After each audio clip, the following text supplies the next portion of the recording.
साथियों, आज 5 जनवरी 2026 की सबसे बड़ी खबर सामने आ रही है ईपीएस 95 पेंशन को लेकर।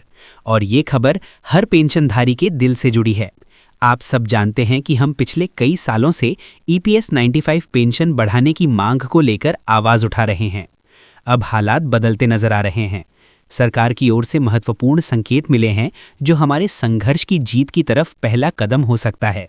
इसलिए साथियों, अगर आपने अब तक हमारे चैनल ईपीएस 95 नेटवर्क को सब्सक्राइब नहीं किया है तो अभी सब्सक्राइब करें, वीडियो को ज़्यादा से ज़्यादा शेयर करें और हमारे इस आंदोलन को हर पेंशनर तक पहुंचाएं, क्योंकि ये सिर्फ एक खबर नहीं, ये हमारी उम्मीद, हमारा संघर्ष और हमारा हक है।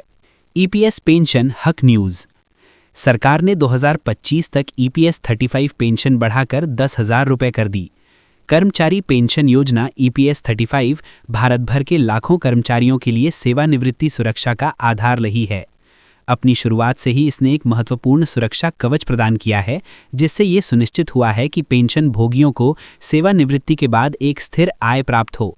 2025 के लिए ईपीएस 95 पेंशन वृद्धि की घोषणा के साथ पेंशन भोगी अपने मासिक लाभों में उल्लेखनीय वृद्धि की उम्मीद कर सकते हैं। ये विकास उन सेवानिवृत्त व्यक्तियों के जीवन की गुणवत्ता में सुधार का वादा करता है जो इन पेंशन पर बहुत अधिक निर्भर हैं। इस लेख में हम इस वृद्धि के विवरण, इसके निहितार्थ और पेंशन भोगियों के लिए ये कदम क्यों महत्वपूर्ण हैं, इस पर चर्चा करेंगे। ईपीएस 95 और इसके महत्व को समझना। ईपीएस 95 को संगठित क्षेत्र के कर्मचारियों को पेंशन लाभ प्रदान करने के लिए कर्मचारी भविष्य निधि संगठन ईपीएफओ के एक भाग के रूप में शुरू किया गया था। कर्मचारी भविष्य निधि ईपीएफ, जो एक मुफ्त सेवानिवृत्ति बचत है, के विपरीत ईपीएस कर्मचारी की सेवा के वर्षों की संख्या और वेतन के आधार पर मासिक पेंशन की गारंटी देता है। ये मासिक पेंशन सेवानिवृत्त लोगों के लिए आय का एक महत्वपूर्ण स्रोत है, खासकर उन लोगों के लिए जिनके पास नौकरी छोड़ने के बाद आय के कोई वैकल्पिक स्रोत नहीं है। ईपीएस 95 के तहत पेंशन राशि की गणना एक सूत्र के आधार पर की जाती है जो पेंशन योग्य वेतन और पेंशन योग्य सेवा वर्षों को ध्यान में रखता है।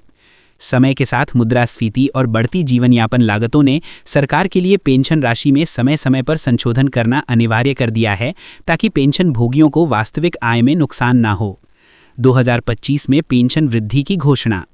पेंशन भोगियों की मांगों और जीवन यापन की बढ़ती लागत के मद्देनज़र सरकार ने 2025 से ईपीएस 95 पेंशन राशि में वृद्धि की घोषणा की है। ये समायोजन आर्थिक कारकों, मुद्रास्फीति दरों और ईपीएफओ की वित्तीय स्थिति पर सावधानीपूर्वक विचार करने के बाद किया गया है। पेंशन वृद्धि का उद्देश्य पेंशन भोगियों को बेहतर वित्तीय सुरक्षा और बेहतर क्रय शक्ति प्रदान करना है। ये वृद्धि हाल के वर्षों में सबसे महत्वपूर्ण संशोधनों में से एक होने की उम्मीद है, जो वरिष्ठ नागरिकों और सेवानिवृत्त कर्मचारियों के समर्थन के लिए सरकार की प्रतिबद्धता को दर्शाती है। इस कदम को श्रमिकों के योगदान को मान्यता देने तथा ये सुनिश्चित करने की दिशा में एक सकारात्मक कदम के रूप में देखा जा रहा है। पेंशन वृद्धि का पेंशन भोगियों पर क्या प्रभाव पड़ेगा? पेंशन भोगियों के लिए ईपीएस 95 पेंशन में वृद्धि का अर्थ है हर महीने अधिक व्यय योग्य आय। ये अतिरिक्त आय बढ़ती स्वास्थ्य देखभाल लागत, मुद्रास्फीति से संबंधित मूल्य वृद्धि और दैनिक खर्चों को पूरा करने में मदद कर सकती है। कई पेंशन भोगी निश्चित आय पर जीवन यापन करते हैं और आवश्यक वस्तुओं और सेवाओं की कीमतों में लगातार वृद्धि के कारण अपने खर्चों का प्रबंधन करना उनके लिए चुनौतीपूर्ण होता है। इस वृद्धि के साथ पेंशन भोगियों के पास इन वित्तीय आवश्यकताओं को अधिक आराम से पूरा करने के लिए एक सहारा होगा। इसके अलावा इस वृद्धि से सेवानिवृत्त लोगों के बीच वित्तीय तनाव कम होने और उनके समग्र कल्याण और मानसिक स्वास्थ्य में सुधार होने की उम्मीद है। उच्च पेंशन का आश्वासन वित्तीय प्रबंधन की चिंताओं को कम कर सकता है और पेंशन भोगियों को अपनी सेवानिवृत्ति का अधिक पूर्ण आनंद लेने में सक्षम बना सकता है। पेंशन वृद्धि से व्यापक अर्थव्यवस्था को भी लाभ होता है। उच्च आय वाले पेंशन भोगी वस्तुओं और सेवाओं पर अधिक खर्च करने की संभावना रखते हैं, जिससे स्थानीय व्यवसायों को बढ़ावा मिलता है और आर्थिक विकास में योगदान मिलता है। इस बढ़े हुए खर्च का उन समुदायों पर सकारात्मक प्रभाव पड़ सकता है जहां सेवानिवृत्त लोगों की संख्या अधिक है। पेंशन वृद्धि को प्रभावित करने वाले कारक। पेंशन वृद्धि की सीमा निर्धारित करने में कई कारकों ने भूमिका निभाई। मुद्रास्फीति एक प्रमुख विचारणीय बिंदु है, क्योंकि ये निश्चित आय की क्रय शक्ति को कम करती है। मुद्रास्फीति के साथ तालमेल बिठाने के लिए पेंशन को समायोजित करके सरकार ये सुनिश्चित करती है कि सेवानिवृत्त लोग अपने जीवन स्तर को बनाए रखें। एक अन्य कारक ईपीएफओ की वित्तीय स्थिरता है। बढ़ी हुई पेंशन भुगतान को बनाए रखने की इस निधि की क्षमता इसके निवेश प्रदर्शन और वर्तमान कर्मचारियों व नियोक्ताओं के योगदान पर निर्भर करती है। सावधानीपूर्वक वित्तीय नियोजन और प्रबंधन ने ईपीएफओ के लिए अपनी दीर्घकालिक स्थिरता को खतरे में डाले बिना इस वृद्धि की घोषणा करना संभव बना दिया है। जनसांख्यिकीय त्रिज्याएं जैसे सेवानिवृत्त लोगों की बढ़ती संख्या और लंबी जीवन प्रत्याशा भी पेंशन नीतियों को प्रभावित करती हैं। जैसे जैसे लोग लंबे समय तक जीवित रहते हैं, उन्हें लंबी अवधि की पेंशन की आवश्यकता होती है, जिससे समय समय पर संशोधन अनिवार्य हो जाता है। पेंशन भोगियों को आगे क्या पता होना चाहिए? पेंशन वृद्धि के सटीक विवरणों, जिसमें संशोधित पेंशन दरें और प्रभावी तिथियां शामिल हैं, के बारे में जानकारी रखनी चाहिए। ये समझने के लिए कि ये वृद्धि व्यक्तिगत पेंशन राशि को कैसे प्रभावित करेगी, ईपीएफओ या संबंधित सरकारी निकायों से आधिकारिक संचार पर नजर रखना महत्वपूर्ण है। इसके अतिरिक्त पेंशन भोगियों को अपने पेंशन स्टेटमेंट की नियमित रूप से समीक्षा करनी चाहिए और यदि उन्हें कोई विसंगति दिखाई दे या कोई प्रश्न हो तो ईपीएफओ कार्यालयों से संपर्क करना चाहिए। सक्रिय रहने से ये सुनिश्चित होता है कि पेंशन भोगियों को वे सभी लाभ मिले जिनके वे हकदार हैं। पेंशन भोगियों के लिए अपनी समग्र वित्तीय योजनाओं की समीक्षा करने का ये एक उपयुक्त समय भी हो सकता है। पेंशन आय में वृद्धि के साथ कुछ लोग अपने वित्तीय भविष्य को और अधिक सुरक्षित करने के लिए अतिरिक्त निवेश या बचत रणनीतियों पर विचार कर सकते हैं। सरकार और ईपीएफओ की भूमिका। इस पेंशन वृद्धि में सरकार की भूमिका महत्वपूर्ण है। समायोजन की आवश्यकता को पहचानने और उन्हें लागू करने में नीति निर्माता सामाजिक कल्याण और आर्थिक न्याय के प्रति अपनी प्रतिबद्धता प्रदर्शित करते हैं। इस योजना के प्रशासक के रूप में ईपीएफओ इस आहेदल की सफलता के लिए महत्वपूर्ण भूमिका निभाता है। बढ़ी हुई पेंशन का समय पर वितरण सुनिश्चित करना और पेंशन भोगियों के साथ स्पष्ट संवाद बनाए रखना आवश्यक होगा। सरकार और ईपीएफओ को भविष्य में आवश्यकता अनुसार समायोजन करने के लिए आर्थिक स्थितियों और पेंशन भोगियों की आवश्यकताओं की निगरानी करना जारी रखना चाहिए। भविष्य की ओर। ईपीएस 95 पेंशन का भविष्य। 2025 की पेंशन वृद्धि ईपीएस 95 पेंशन के भविष्य के लिए एक सकारात्मक मिसाल पेश करती है।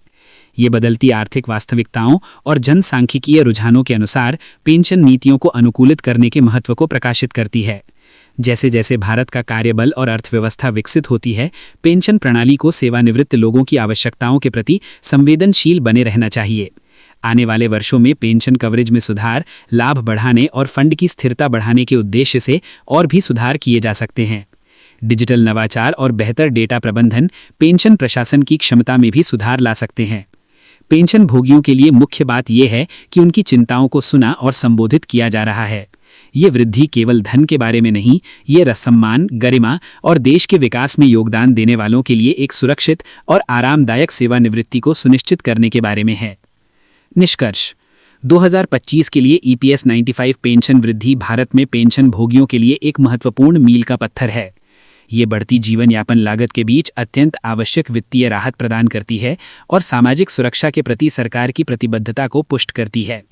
पेंशन भोगी अब बढ़े हुए मासिक लाभों की आशा कर सकते हैं, जो उनके जीवन की गुणवत्ता में सुधार और वित्तीय चिंता को कम करने में मदद करेंगे।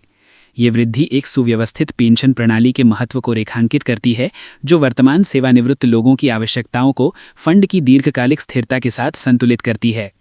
जैसे जैसे पेंशन परिदृश्य विकसित होता जा रहा है, सेवानिवृत्त कर्मचारियों का समर्थन करने और उनके आजीवन योगदान का सम्मान करने के लिए सकारात्मक कदम उठाए जा रहे हैं, ये देखना उत्साहजनक है।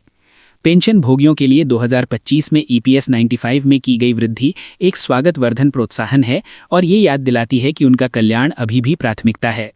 उचित जागरूकता और सक्रिय भागीदारी के साथ पेंशन भोगी इस वृद्धि का अधिकतम लाभ उठा सकते हैं और अधिक सुरक्षित और सम्मानजनक सेवानिवृत्ति का आनंद ले सकते हैं। अस्वीकरण। इस लेख में दी गई जानकारी केवल सामान्य सूचनात्मक उद्देश्यों के लिए है और वित्तीय या कानूनी सलाह नहीं है।